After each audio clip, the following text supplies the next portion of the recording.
Hey guys, and welcome to Pixel Cherry Ninja's channel. It's the weekend, which means only one thing. It's time for that weekly news roundup. As always, we will begin with FPGA gaming news. It's been quite the week. The MiSTer, the Analogue Pocket, and any other FPGA gaming devices out there that are worth reporting on. After that, we will move over to some random and retro gaming news. Guys, if you're not subscribed to the channel, then a subscription and a like is super duper appreciated. If you wish to support the channel further, I do have a Patreon set up. Timestamps have been made available for ease of use and for you to navigate your way around the video. Don't forget to check out the sponsor of the weekly news show, MiSTer Add-ons, an absolutely awesome family run store. And finally guys, check out London's best arcade, Free Play City.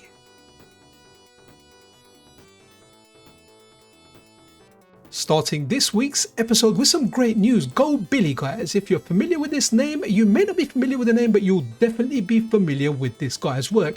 He's the guy that does crazy art, amazing artwork, whether it's digital or whether it's real life stuff like this pop-up card over here regarding fighting games and 2D games, beat 'em up, stuff like that in general.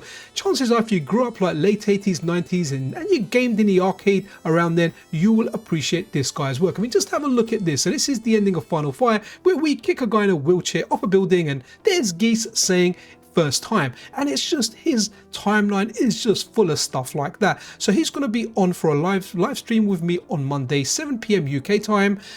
Work out whatever your local equivalent is, but the guy's work is amazing. Look at that metal slug done in Sonic style. There you go, a little "Hey, I love you" card, and absolutely amazing the stuff the guy does. So if you've got any questions, come along, have a chat with him, ask him where he gets his inspiration from. You know, if you like a little bit of bread and egg, then you can see Kano's eyeball. But yeah, it's going to be a fun stream on Monday 7 p.m. UK time. Please come over, come and ask your questions. This guy's work is amazing. Wow, this is really cool. I mean, I could go on and we'll go through a lot of his timeline over on Monday when we check this out. Again, absolutely fantastic.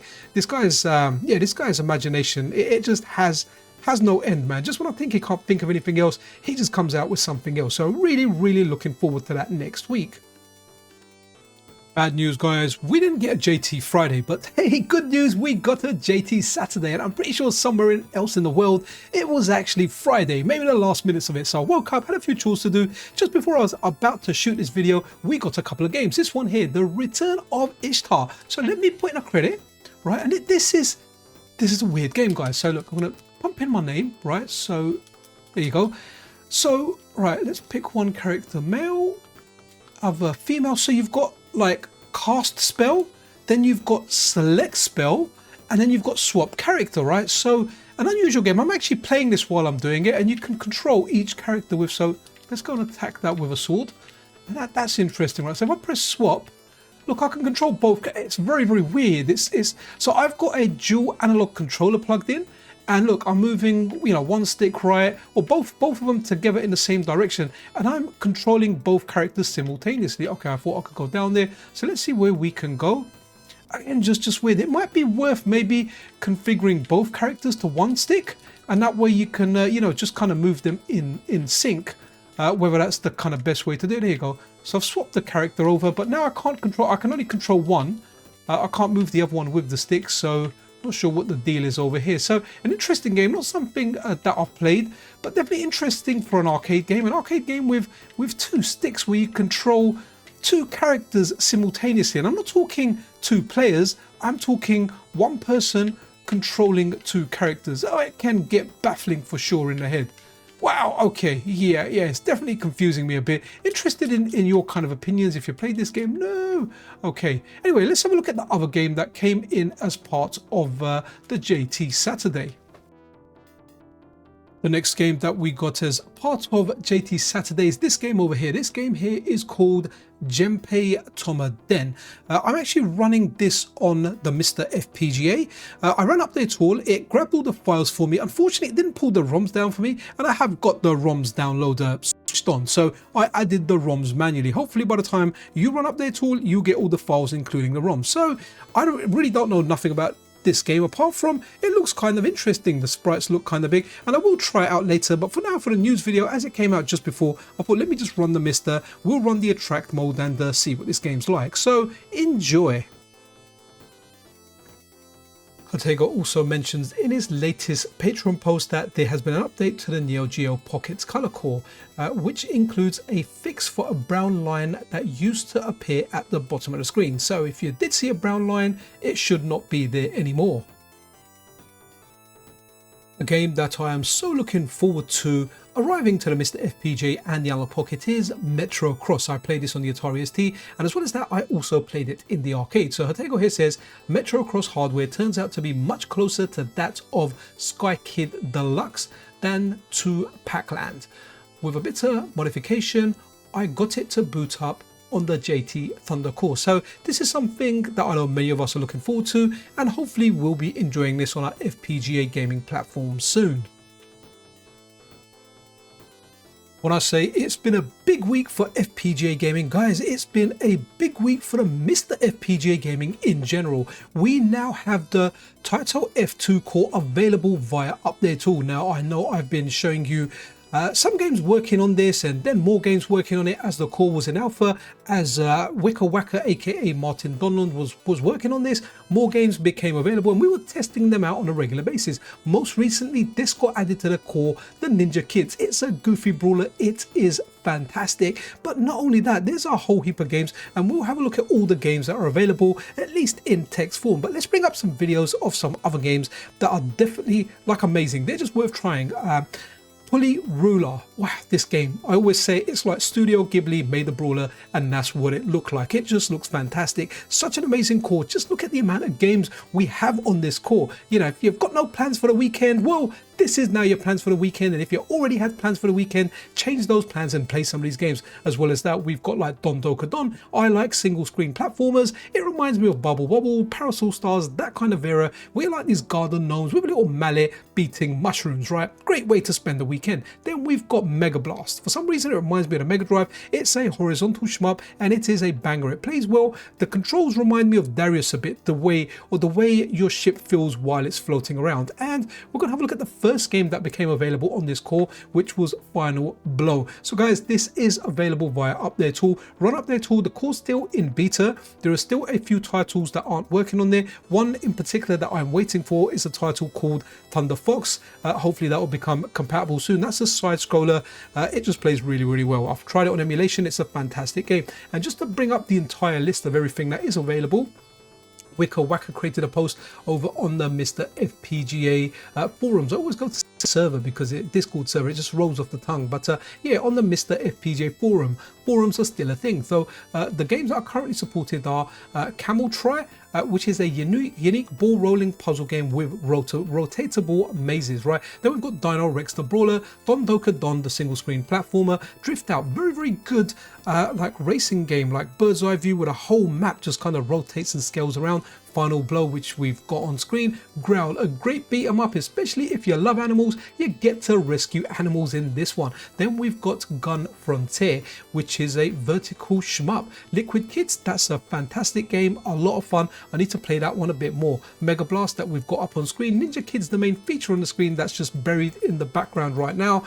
Pulley Ruler, fantastic game, or as Wicker Wacker describes it, quirky action game with magical transformations. And guys, the specials in that move, there's one where a microwave comes out and the microwave opens, a guy in a nappy jumps out and slays all your enemies. Honestly, it's one of those wacky games you need to play. Then we've got Solitary Fighter, and then we've got Super Space Invaders 91, which was released in 1990. It's also known as Majestic 12, which you guys told me when I've done an independent video, it had to do with some space launching program. Martin goes to say at the bottom there, personally, Camel Try is my favorite so far, and I really enjoy seeing the rotation hardware in action. It supports a spinner if you have one, but is also playable with mouse, D-pad or analog stick. So guys, honestly, have an absolutely fantastic weekend. This has a whole bunch of games in there. I wanted to bring all of them on screen, but it takes me a while to set this up, so that's why I brought the list and gave you a little bit of eye candy. Ninja Kids is fantastic. If you like beat 'em ups, it really, really is a goofy beat 'em up with great and unique characters. And if you want to feel like a Spider-Man ninja, you can climb onto the roof and then fight these two little musclehead brothers up there. I have to say, out of all the ninjas that I picked, that red one is my favorite. Let me know down below which ninja is your favorite and give me the reason why. But this ninja's got projectiles, he's got ninja stars, and when he jumps up and does an attack, it just feels so overpowering. But anyway guys, celebrate Taito F2 for the MiSTer FPGA, available via Update Tool, and I really do hope we get a port of this for the Analogue Pocket, but it's up to a developer if they have the time and they want to take on the work to port this over to the Analogue Pocket. Anyway, let's move on. Let's now have a look at the latest with MiSTerPi and SuperStationOne, but in particular what we are going to focus on is the UI, the front end that Taito is showing. So in this tweet up here, Taito says progress update for SuperStationOne MiSTerPi console mode. It's super fast and can almost do everything the main UI can. So fantastic. I think Neil Severa kind of mentioned in one of the tweet posts, it looks very, very close to Analogue, and it really does. When I was looking at this originally, funnily enough, I was like, it reminds me of something, but I can't quite put my finger on it. But yeah, it definitely reminds me of like the Analogue menus out there. So it's a little bit different to the previous one that Taki showed off, which is this one down here, where you had like images and everything as well. I know a lot of people prefer this version over the simpler one, but hey, it's great to have choices, and it'll be nice to see what devices ship with. Before anyone asks, because people always ask, this will also be available for any MiSTer out there, whether you've got an original DE10 Nano, doesn't matter where you got it from, you've got a QM Tech MiSTer, a MiSTer Multi-System 2, this will be available to you. So when Taki releases this on his devices, we should be able to get these on our devices as well. I'll definitely put it on one of the devices. It's fun messing around with this stuff. Having a look at this tweet here from me, or this question here from me. On this menu here, you notice, let's go back to it. Here you go. So we just pause it here. You can see we've got update over here. So I asked, does update run update all script? And Taki says no, it runs update. So update lets you run individual updates, but it doesn't let you grab like ROMs and BIOS files. So I guess that's good from a legal standpoint. Then we've got this one here where machine check exception asks, is it possible to add custom options to the menu and execute custom scripts? Taki replies, it is possible to make a load load script option.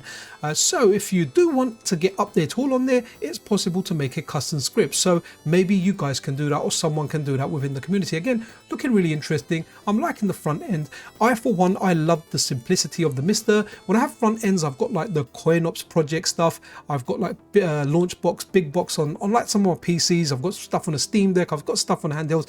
I find the MiSTer's lack of like a snazzy front end quite refreshing. But hey man, I do MiSTer videos, I'll definitely check it out. But I am definitely glad there are choices out there, because I know many of you guys love this stuff. MSX needs your help. So if you're into MSX and you feel like you know a lot about this system, you may be able to help with the core development. So developer here, Mo, they've put a post over on the MiSTer FPGA Discord server under MiSTer Cores under the MSX channel, where they are saying that they've been working on an MSX core for over a year now, and it's reached the point where they believe it's ready to be shared with the community. It's still a work in progress and there will likely be some bugs, but what they really do need help with is documentation.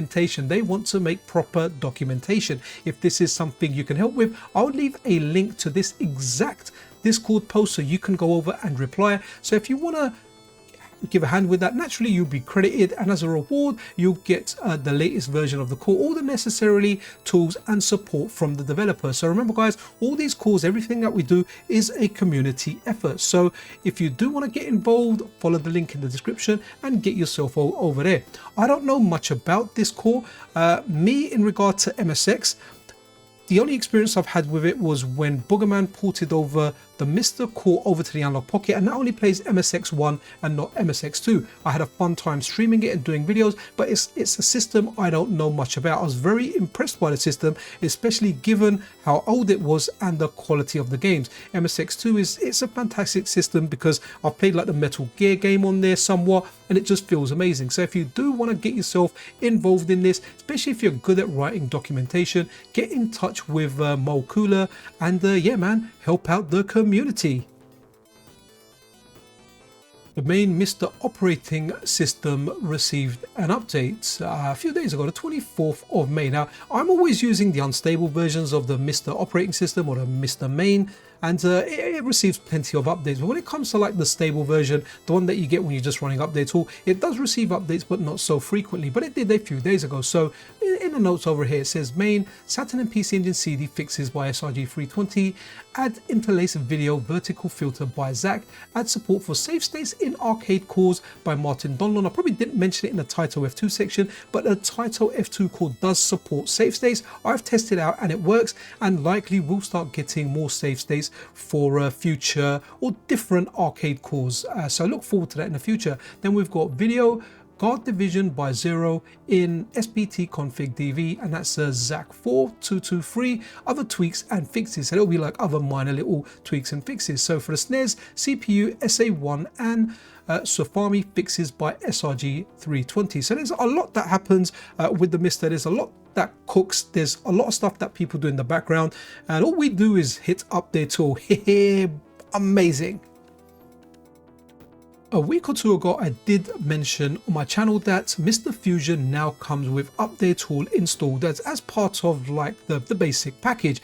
That has now been removed. It got removed a few days ago, or was it like a week ago? Anyway, a few days ago that was removed. So when you kind of installed, or when you ran MiSTer in Fusion and created an image, it didn't have Update Tool. Now it's not difficult to add it manually, but I get it, we like all our stuff streamlined. So what's happened is, since it got removed, a fork of that has been created. So now it's called MiSFusion. Very, very cleverly named. So good on you, the Ypsilon. So here you go. He's got in his latest Patreon post that I'll link in the description. It is a public post, so anyone can have a look at it. It's got the Ypsilon's GitHub here, where you can get MiSFusion. And when you install that instead of MiSTer Fusion, it's just a fork of MiSTer Fusion called MiSFusion that includes Update Tool. So the option's still there. You've got choices. You can either go MiSFusion, have Update Tool already installed in there, or you could just go MiSTer Fusion and install Update All manually. It's completely up to you how you go about it, but it's nice to have choices. This guy's on fire. So Otaku has been making his NFC stuff compatible with Zaparoo, and over here he says, for everyone who wants to play the Hoffman's awesome Mega Drive port of Metal Gear with NFC cards, here are some label designs. But why am I showing these? Because we get a lot of stuff for Zaparoo, but I really do feel that Anime Otaku has gone above and beyond. Then let's have a quick look at these, and down here you've got like the Mega Drive logo, which I believe is the Japanese one. So let's have a look at this again. Look really good, like hue cards, and absolutely fantastic. So now we've got the European logo, which is that one over here, Sega Mega Drive, man, and that's the one that I remember, that's the one that I like. However, I do like the Japanese logo as well. But hey, you guys in USA, America, we have got you covered, and we have also got the Genesis logo. So Anime Otaku has made these available. You can print them for yourself. I think if you don't have a printer, you can contact Anime Otaku as well. I think he sells them as well, so you can reach out to him. I'll leave his X details in the description of the video. If you want to get yourself a pack, I'm sure he can help. And what's really cool over here is he's made this as well. So Metal Gear 4 Mega Drive complete in-box experience. So guys, if you're a kid like me and you had like the Atari 800, you had the Commodore 64, and you ran your games on those cassettes, you'll get a kick of nostalgia out of it. But instead of pulling out a cassette, you are pulling out a card. So it's completely up to you. You can run devices like your MiSTer. Zaparoo also works with Batasero. It works with like a number of different systems, but you can have all your physical collection there, whether you have your cards in a tray so you can have lots and lots of them, whether you want these kind of cassette holders with those on there, you can get a physical feeling for something that's completely digital. But yeah, great work from Anime Otaku. Like I said, if you want to print these, Anime Otaku has all these on his GitHub. If you want to purchase them, I'm pretty sure that he does offer a service out there that's very reasonably priced. I really don't know much about this, but there was an e-reader out for the Game Boy. I think I heard about it when it came out, but it wasn't something that interested me back then. But if you've still got your e-reader kicking about and a tear comes to your eye when you try and insert it into your analog pocket because, well, it just doesn't fit, well, guess what? Brian Hargrove has you covered here. He has got, well, the tweet reads, test PCBs came in for my analog e-reader extender. Mount needs one minor change, but it's working fine now. Getting ready for the new retro.cards.com. Not sure I'll really use my analog pocket much for these. I just wanted to make this just in case. So if you've got your e-reader kicking about and, well, you want to use your analog pocket as an e-reader with this stuff, it looks like you're playing some kind of games here. Is he kind of loading up solitaire there? Honestly, really don't know much about this. Let's see, does it boot up into okay, so you can play some kind of solitaire game with that attachment. Am I going to use it? Absolutely never. Do I find it interesting and I'll deem it newsworthy? Well, yeah, because you're watching it here.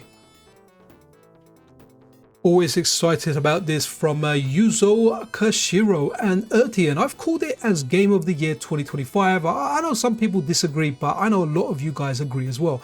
This just looks amazing. It's got to be a day one purchase for me. I'm so hoping that being a YouTuber, I get offered a promo somehow and I can save myself some bucks and still carry out my review and like live streams of this game. But Yuzo Koshiro here says, just like I mentioned yesterday, we're excited to drop a new Earthion video here.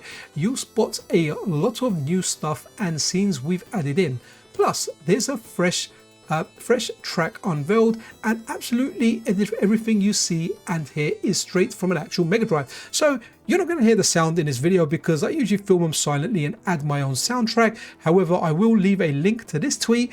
Go to it, listen to the soundtrack, because as amazing as this game looks, it sounds even better. This is something I've been looking forward to doing a video on for like at least the past week or so, but then what happens is in the limited time I have to do my videos, FPGA news breaks out and I kind of always give that priority. But Sonic Decker here says, I just released a new version of Starship, which is the Star Fox 64 port for Windows.